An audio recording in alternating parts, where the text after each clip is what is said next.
Here tonight in Game 4. By the way, this is the first time that Tyronn Lue has gone with this starting five all season long, as Porzingis. Exactly the kind of start. Dempsey on their first shot with Reggie Jackson. Dallas works it to Porzingis, aggressively looking for KP at the start. Two quick baskets for the turn back by Leonard. Boy, pretty drop step, but Kawhi was there. Drive sucks in the defense outside. That is Batum to get the Clippers their first points. Finally cooled off in Game 3 after he was just electric through the first two games of the series as he missed his first shot. And that is Leonard getting resourceful. He's so incredible. Tim Hardaway knocks down that free throw that oftentimes we take his greatness for granted. So here's Tim Hardaway Jr., 12 points the other night, 4 for 14. After he had averaged 25 points through the first two games of the series. And Spiro, he was 4 of 6 from beyond.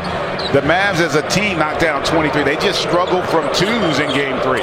Here's Leonard, sizes up Doncic. What a matchup there. Luka trying to stay with him. Well played defensively.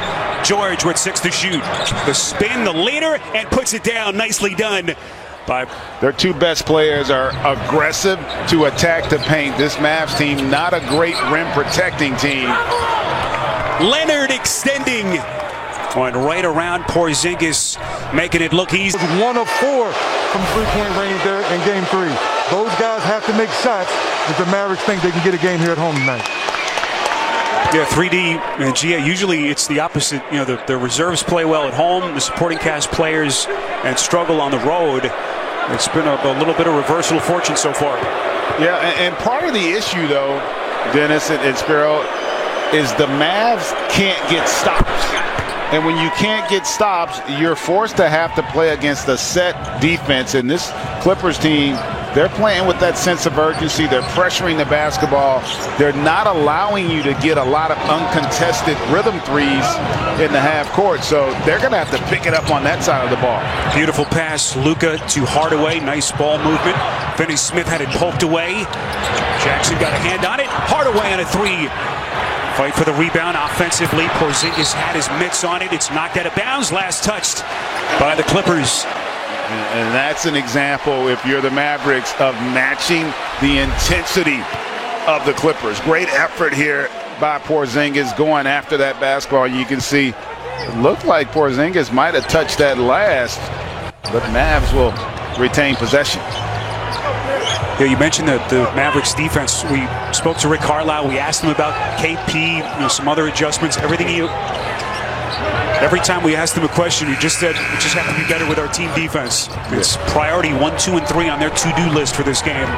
And they're not connected. Like, they don't do a good job of helping one another defensively. And part of that is, from a game plan standpoint, they look like a double dribble there, but they're going to get a foul for Paul George.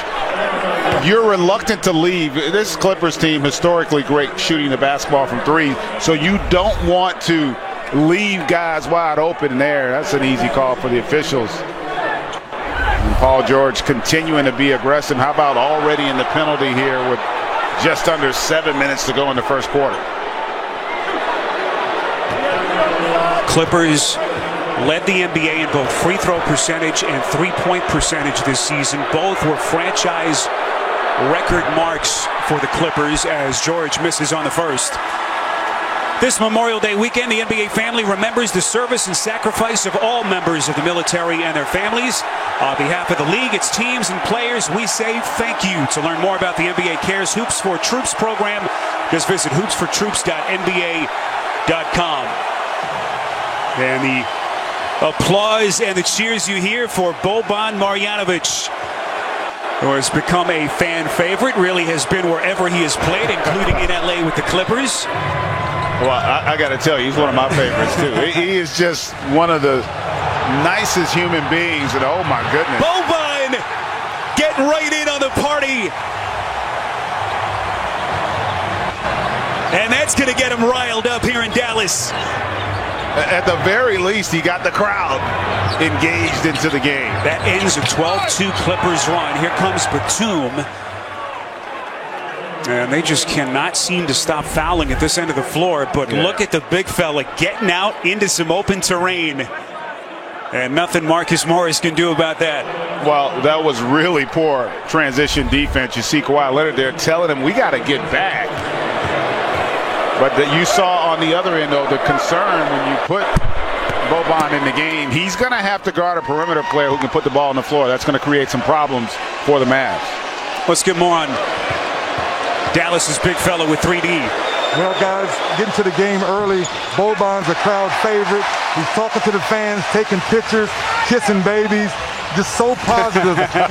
and the coaching staff said he's one of the most positive guys. He's in the post. Oh, he misses an easy one. Guys, back to you. Had a good look at it. Boban cleans up his own miss.